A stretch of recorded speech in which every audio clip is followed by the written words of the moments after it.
Magandang araw mga kaibigan. Pag-usapan natin ngayon ang tungkol sa International Criminal Court na mismo ang court president, Judge Tomoko Akane.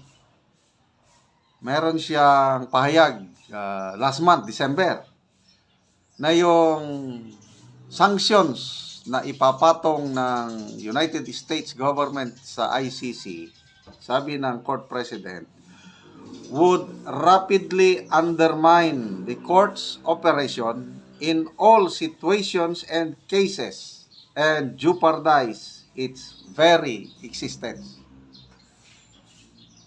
Maaapektuhan ang mga kaso, yung mga warrant of arrest na inisyo, kasama na yung iniimbestigahan na war on drugs laban kay PRRD. Kasama na yan na maapektuhan. Kaya good news po ito sa mga nagmamahal ng kapayapaan. Yung mga Pilipino na nakaramdam ng katahimikan noong panahon ni PRRD na war on drugs. Kasi kung sino pa yung presidente na may pagmamahal sa bansa na ginawa niya yung makakaya niya, tapos siya pa ang iimbestigahan, iwawarant o pares ng ICC. Ito na po, ang gaba, dili magsaba. Okay, ito. News ng Reuters. Basahin ko Exclusive. International Criminal Court prepares for possible US sanctions. Naghahanda na po ang ICC. Sa tingin ko, wala silang kalaban-laban eh. Kasi the most powerful nation ang makakalaban nila. At very determined ang Trump administration na patawan ng sanksyon itong ICC na ito. So, ito yung summary ng balita. ICC braces for financial fallout from potential US sanction. US House Bill targets ICC over Israel arrest warrants. Sanctions could limit ICC's financial transactions, threaten operation. The very existence of ICC nanganganib na po, mababang bangkarote. Magsasara. Kasi kahit may pundo yan, hindi niya ma-withdraw. Karamihan pala ng pundo ng pundo ng assets ng ICC nasa US. Tingnan ko merong post dito ni Edwin Hamora. Dito na lang tayo magbase, Sinamarize ni Edwin Hamora itong US sanctions na ito. Okay, so basahin ko kay Edwin Hamora. Isa sa mga pinaka-active sa social media si Edwin Hamora na pro Duterte ito.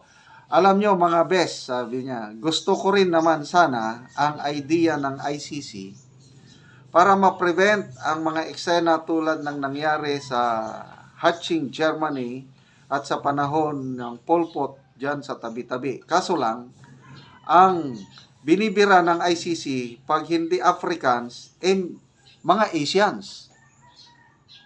Mexicans nga, puro libre.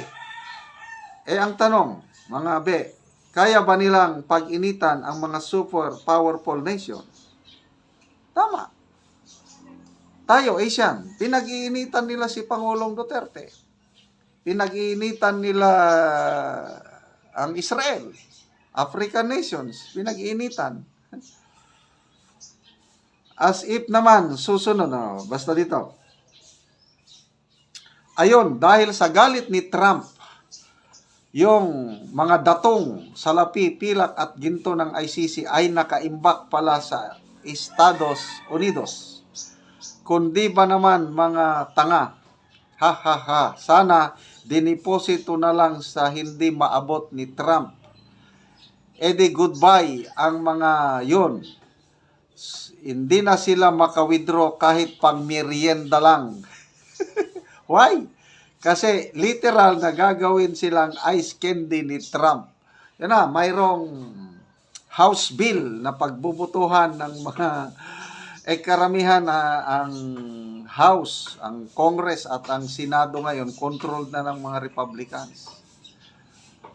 Pagbutuhan nila yan, and it's sure it will come, nako, grabing sanctions na ipapataw ng US government sa ICC. Itutuloy ko na lang dito. The US, dito sa Reuters, basahin ko. The US of Representatives voted this month, January, to punish the court for issuing arrest warrants for Israel Prime Minister Benjamin Netanyahu and his former defense minister over Israel's campaign in Gaza. The bill would impose sanctions on any foreigner who investigates, arrests, detains, or prosecutes U.S. citizens or those of allied countries that are not members of the court. That include Israel. While the exact scope of the sanctions and the targets are still unclear, the court is preparing for major financial fallout. One of the sources said evidence was being backed up due to fears US tech giant Microsoft would have to stop working with the court. Talagang, grabe itong sanksyon na ito. Mga bangko, financial institutions na may ugnayan sa ICC. Winarningan na sila ng US government. Cut off your ties with ICC, otherwise masasama kayo sa sanksyon. Di wala. Yung Microsoft na nagpro-provide ng technology, ganun din yon. Mag-stop na yung partnership siya with ICC. So yung mga ebidensya nila na sa digital wala na.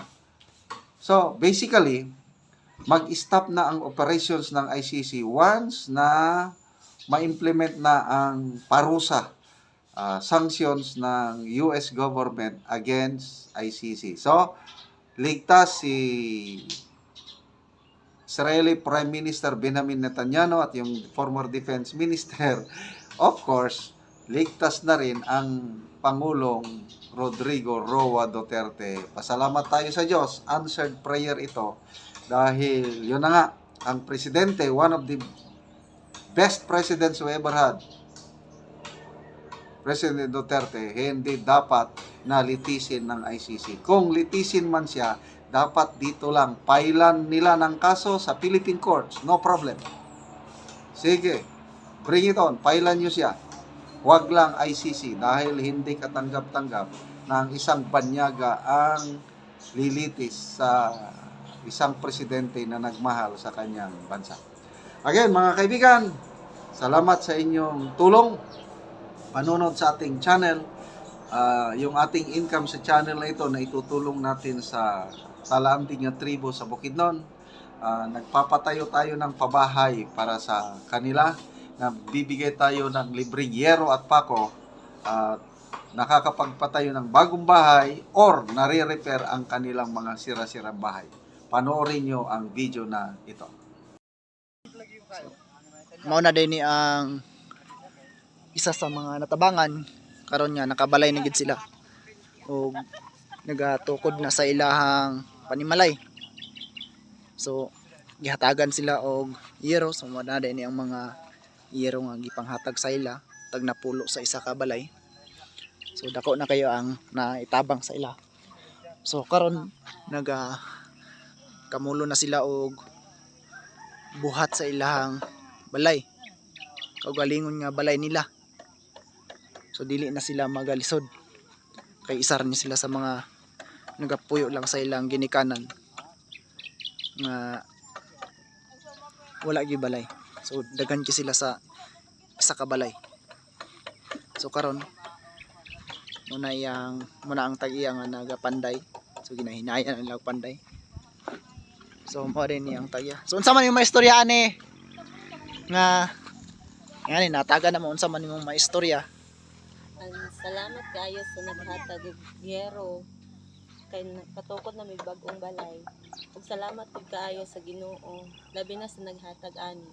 Ug salamat pud kaayo sa YouTube channel kay dako gyud kaayong tabang sa hero nga natagaan ni.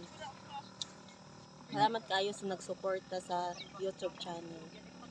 Sa una, asa raman to yung balay niyo sa una? Asa raman nagapuyo? Kaya dito sa babaw din nabungkag naman to tapos nagluon kami sa balay sa Kungsuon. Ah, bali nakipuyo lang mo sa kuan, Mm. sa mo igsoon nimo. Oo. Tungod kay wala pa manggod ni ipalit og hero kay mahal man pud kaayo karong gud ang Mm. baligya. So karon, so wala na kay naigasto para makapalit og yero no. Wala na. So pasalamat ka sa mga supporters sa YouTube channel So thank you kaayo sa inyong pagsuporta. nga God bless. isa sila sa natabangan sa ilang panimalay. So, mo din ni.